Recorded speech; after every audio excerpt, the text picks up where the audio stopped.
Hey there, I'm Matt and I've been living and working in Vietnam since 2010, and my channel's about sharing updates about Vietnam, including my knowledge and experiences living here. Whether you're planning a trip to Vietnam or you're already here, this video is going to help you make better decisions so you enjoy your time in this awesome country even more. Righto then, let's get into it.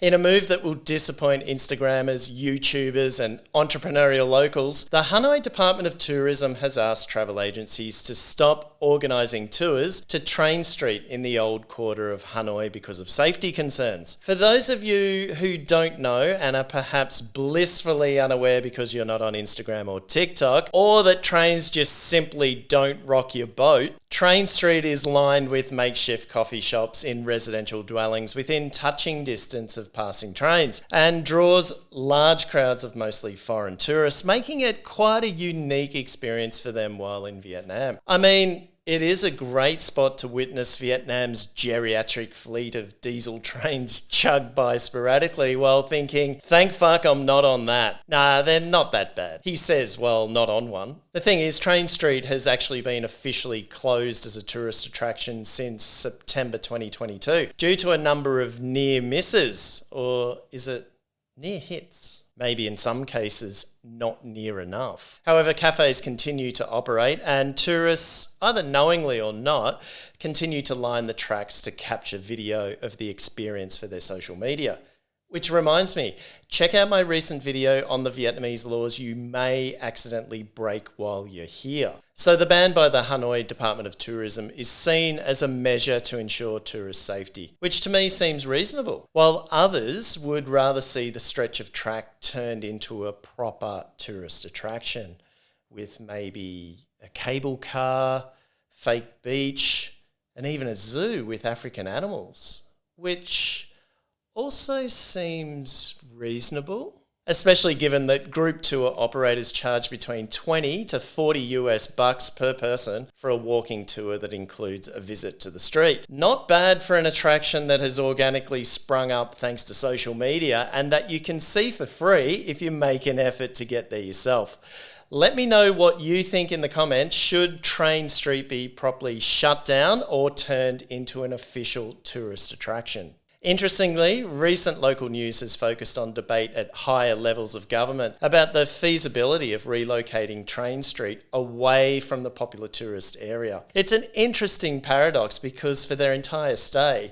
tourists do their best to keep themselves out of harm's way in Vietnam, with all the motorbikes and cars and whatnot. Yet in this case, they make the effort to put themselves in front of it. Okay, I'll put my hand up. I've done it, but I've got to say, I don't get the hype. But then again, I'm not a tourist and I'm also stupid because I didn't bother to check the timetable beforehand. And as a result, didn't see one train while I was there. What did I see? Well, plenty of other people taking photos and videos of themselves on the tracks without a train in sight. And what else? The bottom of a few empty Tiger beer bottles. Toot toot. Here's another one that you may want to take note of if you're planning a visit here to Ho Chi Minh City and prefer to stay in Airbnb rentals instead of hotels. Ho Chi Minh City authorities have banned apartment owners from leasing their properties for short-term stays. This means that Airbnb rentals in residential apartment buildings have been banned in Ho Chi Minh City. Now, before you get into me in the comments and tell me I don't know what I'm talking about, this change in law, which has actually been in place since August 2024, doesn't mean Airbnb has been completely banned in Ho Chi Minh City. Rather, it means that only tourist-specific developments, often referred to as condotels, can still be rented for short stays. Don't you just love those words created from two other words? Let me see if I can make one. Okay, got one. How about the first two letters of durian combined with the first two letters of my name? Duma!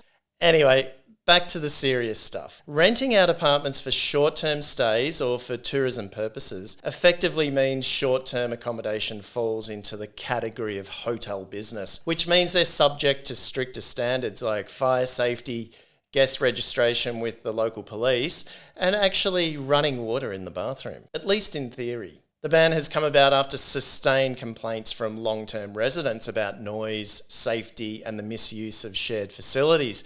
Presumably things like gyms, swimming pools and lifts. And I even heard there were complaints from locals saying they were tired of being asked how they were feeling every morning. Xin chào, how are you? Xin chào, how are you? Xin chào, how are you? It's just not a thing here. But again, before you get stuck into me in the comments, you may still see these properties being advertised online or other travellers telling you they still rent them. That may be the case, but as I've been saying in my replies to people in the comments on my video about breaking the law, go and check it out by the way, just because you see something happening in plain sight doesn't mean it's not illegal to do it. So before you book that Airbnb in Ho Chi Minh City, do some digging around and try your best to make sure you're renting something legit. Because in this city, if it smells like a rat, if it acts sneakily like a rat and looks like a rat, then it definitely will be a rat. No, seriously, because this fucking city's crawling with them. Visas to Vietnam have been a hot topic in tourism since travel restrictions were lifted after COVID. So you can imagine the salivation that occurs when there's a new update from the Vietnamese government. The travel pundits in the local media go wild with excitement over these because they finally have some travel news to celebrate. And that has just happened actually because the government has just made an announcement to extend visa exemptions for citizens of 12 countries until 2028. I've listed those countries in the description, so check it out after watching this. Now, citizens of those countries currently don't need to have a visa for a temporary stay for up to 45 days, regardless of the purpose of their visit. Lucky them. Now, in addition to that, citizens of a small number of other countries, Aussies, calm down, you're not on this list. Back of the line, please. They're visa-free for stays from 14 days up to 45 days, depending on the country. And I've also left that list of countries in the description below, along with a big middle finger emoji right alongside it. Oh, and some official e-visa links. But keep in mind, there have been reports of scam websites pretending to be official e-visa sites. So be certain you're on the correct one before providing personal details and making payments. I'm pretty certain the links I've left are legit, although I did lift them from a certain local tabloid newspaper. Good luck with the process, and let's hope other countries get added to the list soon. Now, if you've got any questions about travel and life here in Vietnam, join me during my regular live streams, usually on Sundays, in which I do my best to answer everyone's questions. If I can't do it though, there's always bound to be someone in the chat who can. To get notified when I go live next, click on the link I've left in the description and press notify me, and that'll give you a little push to remind you around the time I'm about to go live. I hope to see you there. So this one will interest both inbound and outbound travellers to and from Vietnam. Vietnam Airlines has just announced the launch of a direct flight between Ho Chi Minh City and Denpasar in Bali. It'll be Vietnam Airlines' second route between Vietnam and Indonesia and will bring the total number of weekly flights between the two countries to 14. I had no idea. Initially, there will be 4 round-trip flights per week from June the 1st on Wednesdays, Thursdays, Saturdays and Sundays. So perfect for that boys or girls weekend getaway, with the flight time being just 4 hours. From July, the plan is to increase the service to daily flights, which sounds super convenient and perhaps indicates the increasing interest Vietnamese tourists have in visiting the island. Known as the Island of the Gods, Bali's tourist arrivals have exploded over the past few years to the point where those tourists upon arrival, when they see the traffic chaos, packed beach clubs and naked Instagrammers posing at holy sites, can't help but say, oh my God, this isn't what I expected. God, what are they doing? Oh my Not sure if that one worked. Anyhow, in 2024, arrivals to Bali reached almost 6.5 million people on a small island with a population of around 4.5 million, with one online report saying it's a 20% increase from 2023. It's become a playground for Aussies because of its close proximity to Australia, its beaches, cheap booze, and the sense that it gives them of doing Asia without really doing Asia. And yes, I've been to Bali too, twice. Once in the mid-2000s and more recently about 10 years ago. Both times I really enjoyed, but of course that was both before and on the cusp of the emergence of terms like Instagrammable and Insta-worthiness, which makes me feel glad I got to see the island before the schmozzle I see online now. For the Vietnamese, a trip to Bali will likely mean they'll be able to work on their tans while on the back of a motorbike and brush up on their English, Yeah, nah. Good on you, mate. How you going, Ken? Now you can see why I failed as a teacher. But all in all, it should be a good thing for travel. And at the very least, it'll mean travellers looking to mix things up on their holidays will be able to hop from the mayhem of Bali to the mayhem of here pretty quickly and hopefully pretty cheaply.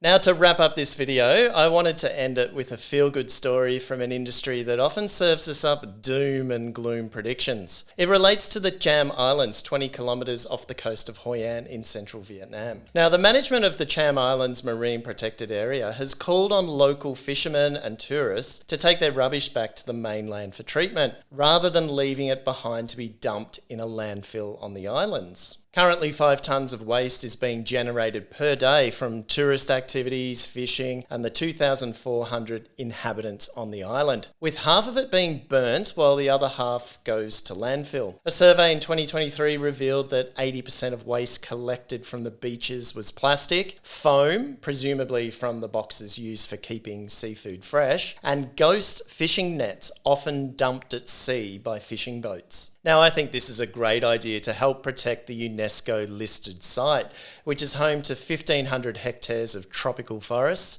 6,700 hectares of marine park that supports endangered species such as the long-tailed monkey, and get this, the crab-eating macaque.